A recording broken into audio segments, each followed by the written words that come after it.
Hello!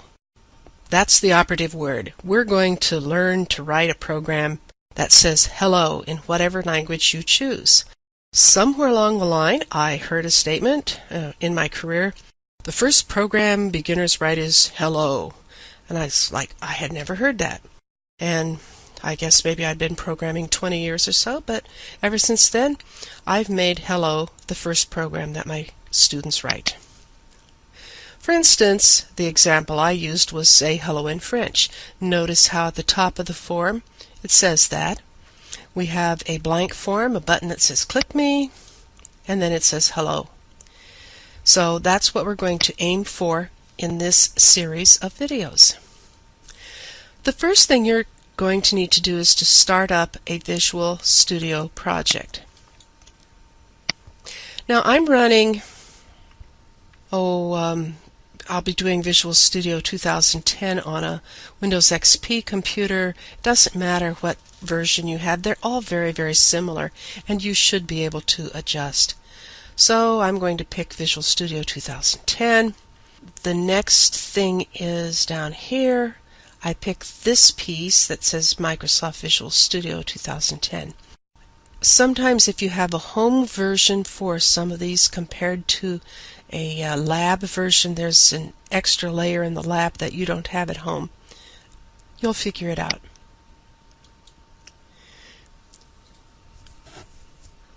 When I click on it, it starts up the version that I've selected. Now, the first thing you do is click on File, New Project.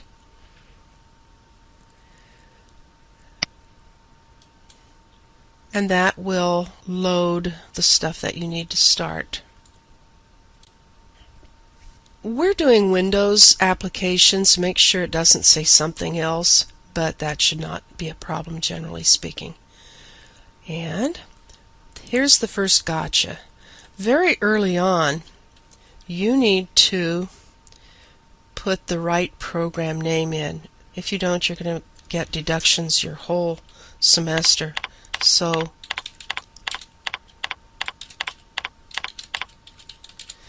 depending on what program you're doing, you need to change that name right there.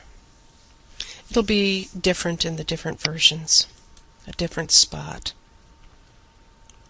It brings up a form, but the first thing we need to do is to show the toolbox. Now there's a couple of different ways you can do that. You can say View and then Toolbox, or I can find it here on the side and I bring it up. Regardless, when you're working on this, you need to click on a pin here to lock it down. Then when you've got it set up like that, we can now drag in the elements that we needed. So we have two items that we need to bring in, a label with the word and a button for clicking. Plus we need to change Form 1 to say something decent. Okay, let's get started with that. There are 2-3 ways you can put things in. You can single click on it and draw it. Well, that doesn't exactly work anymore. It does what it wants anyhow. Oh, over here on the right, here's something that you need to do. You need to change this listing order here, instead of being categorized, to be A through Z. So make sure that the A through Z is selected. It'll match up with your book. We only use a half a dozen different ones. It's much easier to remember them by their name than to try to categorize them, because then we'd have to remember 12 things. So the text that I want to have in this label, text is a property, and so I can double click.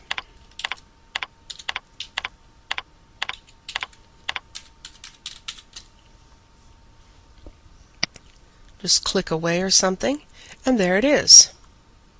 That's puny, isn't it? Too tiny. So if we go up here to font, you can either hit the plus, I'll let you experiment with that, or you can just come over to the side and there's a 3-dot ellipsis thing. You click on it and you get a very familiar looking item. I'm going to make it bold and 16 point. Okay, that's pretty good. A lot of different things you can do with this: color, background color, alignment, centering, etc. Play. Okay, one of the other things we have is that the words at the top of the form should not say Form 1. That is ugly, will get you a deduction every time. Remember, that was our text property. So if I come down here, I really don't have to double click on it. I can single click.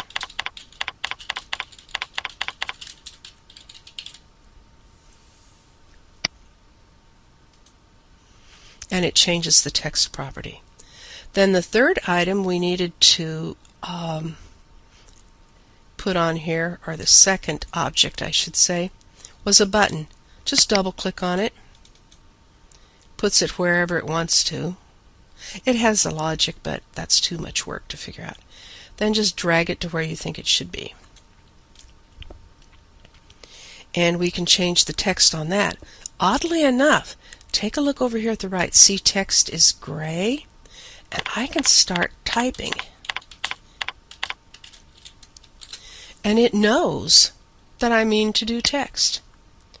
So look for some little efficiencies like that as you go along. Let's run this program just to see what we've got so far. The run button, they call it start debugging, looks like a run button to me.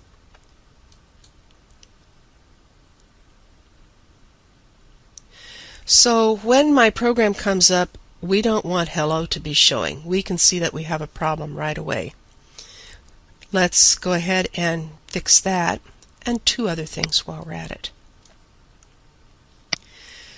So I need to make this so that it's invisible at the beginning.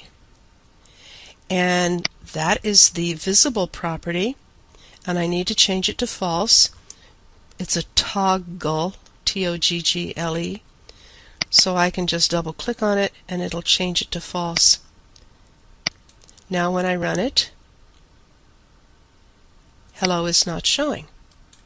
So that was the first of our three changes. The other two are that we need to rename these objects in our form correctly. Now, these properties here are alphabetical, and you would expect to find name down in the ends, but no, it's up here at the top. And the reason is name starts with a parentheses. So they throw that at the top because it's so commonly used. We are going to use the Hungarian and camel case naming conventions.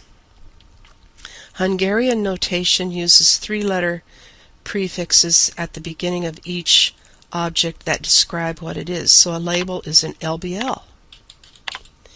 And what do you want to call it? Well, we can call it hi or hello. I'm using an uppercase H there. When we get some that have several words in the name of the object, by using camel case, we sort of mentally see the separate words. So I call that label hello.